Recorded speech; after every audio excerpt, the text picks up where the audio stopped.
चलो, ये आप लोग का यूनिट इसमें बहुत महत्वपूर्ण है। प्रवरोध माने क्या होता है? प्रवरोध आप लोग लिखवाए तो इसमें दो चीजें, प्रति एकांक क्षेत्रफल पर, प्रति एकांक क्षेत्रफल पर लगने वाला बल या प्रवरोध को हम क्या कहते हैं? दाब कहते हैं। समझ रहे हो ना? प्रति एकांक क्षेत्रफल पे जो लगेगा प्रेशर उसको हम क्या कहेंगे? अब प्रवरोध क्या होता है? कल लिखवाए थे, किसी वस्तु पर लंबवत जो बल लगाया जाता है। लंबवत मतलब यहाँ एक इसके एकदम सीधे बल में फोर्स है। जैसे मान लो हम यहाँ पे फोर्स लगा रहा है, कल लिखवाए थे प्रवरोध का डेफिनेशन। देखो लिखवाए थे, क्या लिखवाए थे? कल लिखवाए थे कि हाँ, किसी वस्तु की सतह के लंबवत लगने वाले बल को प्रवरोध कहते हैं। ये वस्तु है, ये वस्तु के सतह के लंबवत, लंबवत समझ रहे हो ना? एकदम सीधा उसी पे लंबवत पर लगने वाले बल को क्या कहते हैं? प्रवरोध कहते हैं। अब उसी प्रवरोध को दाब से समझेंगे। प्रति एकांक क्षेत्रफल, प्रति एकांक क्षेत्रफल, प्रति एक क्षेत्रफल पे, प्रति एक मतलब ये भी एक क्षेत्रफल है, जो कहा कोरेस लिखा है, ये भी एक, जहां एक, ये भी एक क्षेत्रफल है, ये पूरा एक क्षेत्रफल है। तो प्रति एकांक क्षेत्रफल पर लगने वाले प्रवरोध, प्रवरोध कैसा लगता है? लंबवत, लंबवत ही लगेगा ना जी। अब बताओ, हमारे जो शरीर पे कोई यहाँ पर लगाएगा तो यहाँ वाला बॉडी यहाँ होगा, और जो बीच में मारेगा तो पूरा बॉडी जाएगा। समझ रहे हो ना? मतलब बीच में सेंटर पे लगाएंगे शरीर पे तो पूरा शरीर आपका पीछे बैठ जाएगा। तो किस पे लगता है? Force upon area. बिना एरिया का फोर्स लगभग नहीं करेगा। हिजा लग जाएगा, फोर्स प्रेशर लग जाएगा, यहाँ पे नहीं लगेगा क्योंकि यहाँ पे खाली है, लेकिन यहाँ पे लगेगा क्योंकि कोई ना कोई वस्तु मिल गया हमको। समझ जी? जब वस्तु मिले बिना एरिया का प्रेशर लगेगा? नहीं लगेगा, लगभग नहीं करेगा। यहाँ पे लगा लो प्रेशर, तो नहीं, हवा है यहाँ पे, खाली जगह तो किसी को लगा लो। यानी प्रेशर के लिए कोई ना कोई वस्तु चाहिए, तभी हम प्रेशर को हम जज कर सकते हैं। तो यहाँ पे प्रति एकांक क्षेत्रफल पर लगने वाले प्रवरोध को हम क्या कहते हैं? दाब। इसे किससे प्रदर्शित करते हैं? पी से, क्योंकि इसका स्पेलिंग होता है प्रेशर। समझ जी? अब बताओ, दाब बराबर प्रवरोध अपॉन क्षेत्रफल। अब प्रवरोध क्या होता है? किसी वस्तु पर एकांक, लंबवत, लंबवत जो बल लगाया जाता है उसको प्रवरोध कहते हैं। उसी प्रवरोध को जब लंबवत लगाएंगे तो क्या लगा रहा है? बल में लगा रहा है ना। तो उसी प्रवरोध को देखो, प्रवरोध को ब्रैकेट में लिखे हैं बल। प्रवरोध माने बल, माने लंबवत। खाली प्रवरोध माने मतलब लंबवत जो लग रहा है, बल तो लगभग करेगा, चाहे यहाँ लगे, चाहे यहाँ लगे, चाहे यहाँ लगे, चाहे यहाँ लगे। समझ जी? अगर यहाँ लगाएंगे तो ये वाला ये प्रेशर होगा, तो ऐसे होगा, लेकिन बीच में लगाएंगे तो सीधे इस पे अटैक करेगा पूरा बॉडी पे। समझ जी? जैसे सेंटर ऑफ पॉइंट हर एक चीज का होता है।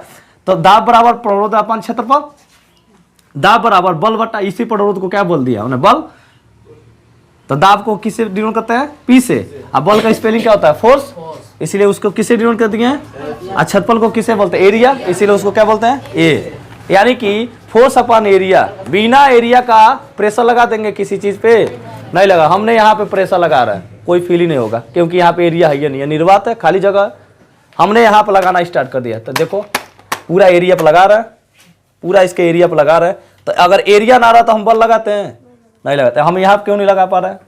कि यहाँ, क्योंकि यहाँ पे एरिया नहीं है, निर्वात है, खाली जगह। और वही चीज़ यहाँ पे लग जा रहा है क्योंकि हमको एरिया मिल गया।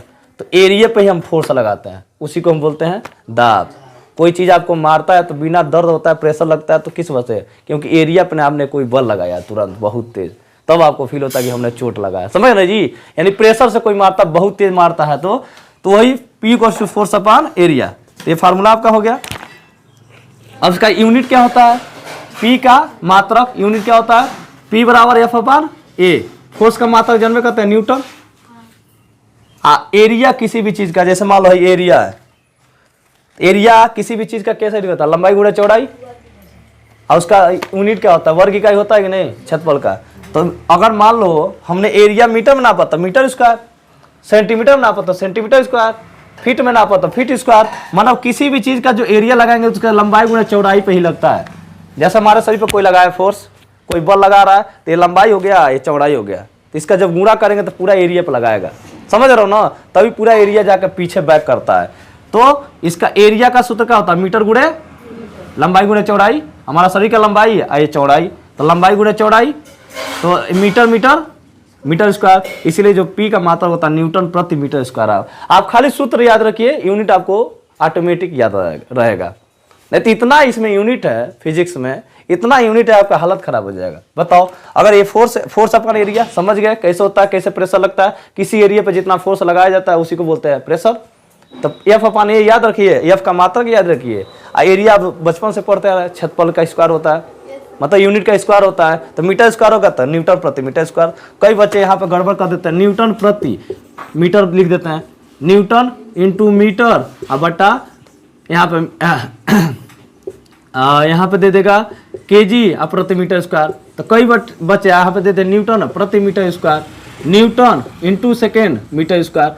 कई बच्चे कंफ्यूज होते हैं कि इसमें कौन सा ऑप्शन सही है। समझ, आप खाली फार्मूला याद रखिए, बाकी दुनिया आपको कोई नहीं बेवकूफ़ बना सकती है। समझ गए ना जी, ये प्रैक्टिस से ही होगा। आप फार्मूला याद रखिए और उसका यूनिट याद रखिए, बस कॉन्सेप्ट आपका याद हो जाएगा। समझ गए ना जी, कॉन्सेप्ट आपका सही है तो दुनिया में आपको कोई नहीं भुला सकता है, किसी भी सब्जेक्ट की बात करते हैं। समझ गए ना जी, इसीलिए प्रैक्टिस जब करेंगे तो ये चीज़ आप लोग को सीखने भी लगा, नहीं तो आप लोग को इतना फिजिक्स में फार्मूला पढ़ेंगे। आप लोग 11 में जाइएगा तो इतना फार्मूला पढ़ना है, इसका इतना फार्मूला पढ़ना है और सब चीज़ का फार्मूला याद रहेगा, तो उसी से हमारा डायमेंशन भी निकलता है, जिसको बीमा सूत्र बोलते हैं। 11 में जाएंगे तो बीमीय सूत्र निकलवाया जाएगा। तो ये फार्मूला जब इसका यूनिट याद रहेगा तभी निकाल पाओगे। इसी रूल को, न्यूटन प्रति मीटर स्क्वायर को, एक मतलब एक एरिया पे इतना न्यूटन लगता है, इतना न्यूटन लगने के बाद उसी को बोलते हैं पास्कल। समझ जी, यानी 1 पास्कल बराबर इतना होता है, ये भी हम कह सकते हैं। कोई कहते हैं 1 पास्कल बराबर कितना होता है, न्यूटन प्रति मीटर स्क्वायर होता है 1 पास्कल। इसी को बोलते हैं पास्कल नियम, PA से डिनोट करते हैं, PA से, SCAL पास्कल। पास्कल इसी को बोलते हैं, एक वैज्ञानिक थे उन्होंने ही दिया था, मतलब उसी को पास्कल बोल देते हैं। 1 पास्कल में कितना होता है।